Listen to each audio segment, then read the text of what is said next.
ஜெர்மனியில் 2025 மட்டும் கிட்டத்தட்ட 24,000 கம்பெனிஸ் இன்சால்வன்சி ஃபைல் பண்ணியிருக்காங்க.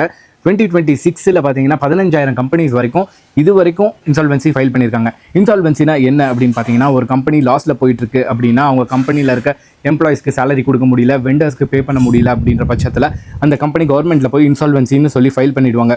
அப்போ அந்த அடுத்த 3 மாதத்துக்கு கவர்மெண்ட் வந்து அந்த கம்பெனியை டேக் ஓவர் பண்ணிவிடுவாங்க. ஸோ எம்ப்ளாயிஸ் எல்லாருக்குமே கவர்மெண்ட்லேருந்து தான் அந்த சேலரி வந்துட்டுருக்கும் அடுத்த 3 மாதத்துக்கு. இந்த 3 மாதத்தில் கம்பெனியால் முடிஞ்ச அளவுக்கு ட்ரை பண்ணுவாங்க கம்பெனியை ரிவைவ் பண்ணுறதுக்கு.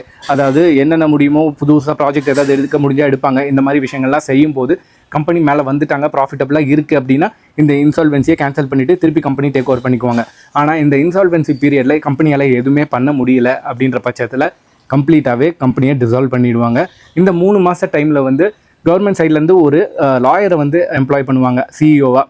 ஸோ நமக்கு கம்பெனிலேருந்து ஏதாவது டவுட் இருக்குது அப்படின்னா நம்மளுடைய எக்ஸிஸ்டிங் சிஇஓ இல்லை எம்டிஓ அவங்ககிட்ட போய் கேட்க முடியாது. ஏன்னா இப்போ கவர்மெண்ட் டேக் ஓவர் பண்ணிட்டாங்க. ஸோ அந்த லாயர் தான் வந்து கம்ப்ளீட்டாக எல்லாத்துக்குமே இன்சார்ஜாக இருப்பாங்க. ஸோ இந்த மாதிரி விஷயங்கள் நிறையவே ஜெர்மனியில் இப்போ ரீசெண்டாக நடந்துட்டுருக்கு. நான் ஒர்க் பண்ணிட்டு இருந்த ப்ரீவியஸ் கம்பெனியுமே இந்த மாதிரி தான் இன்சால்வன்சி ஃபைல் பண்ணிட்டாங்க. இதோட டீட்டெயில்ஸ் நான் அடுத்த வீடியோவில் உங்களுக்கு ஷேர் பண்ணுறேன். எங்கள் கம்பெனி ரிவைவ் பண்ணாங்களா இல்லை கம்ப்ளீட்டாகவே டிசால்வ் பண்ணி க்ளோஸ் பண்ணிட்டாங்களா அப்படின்றத நான் அடுத்த வீடியோவில் ஷேர் பண்ணுறேன்.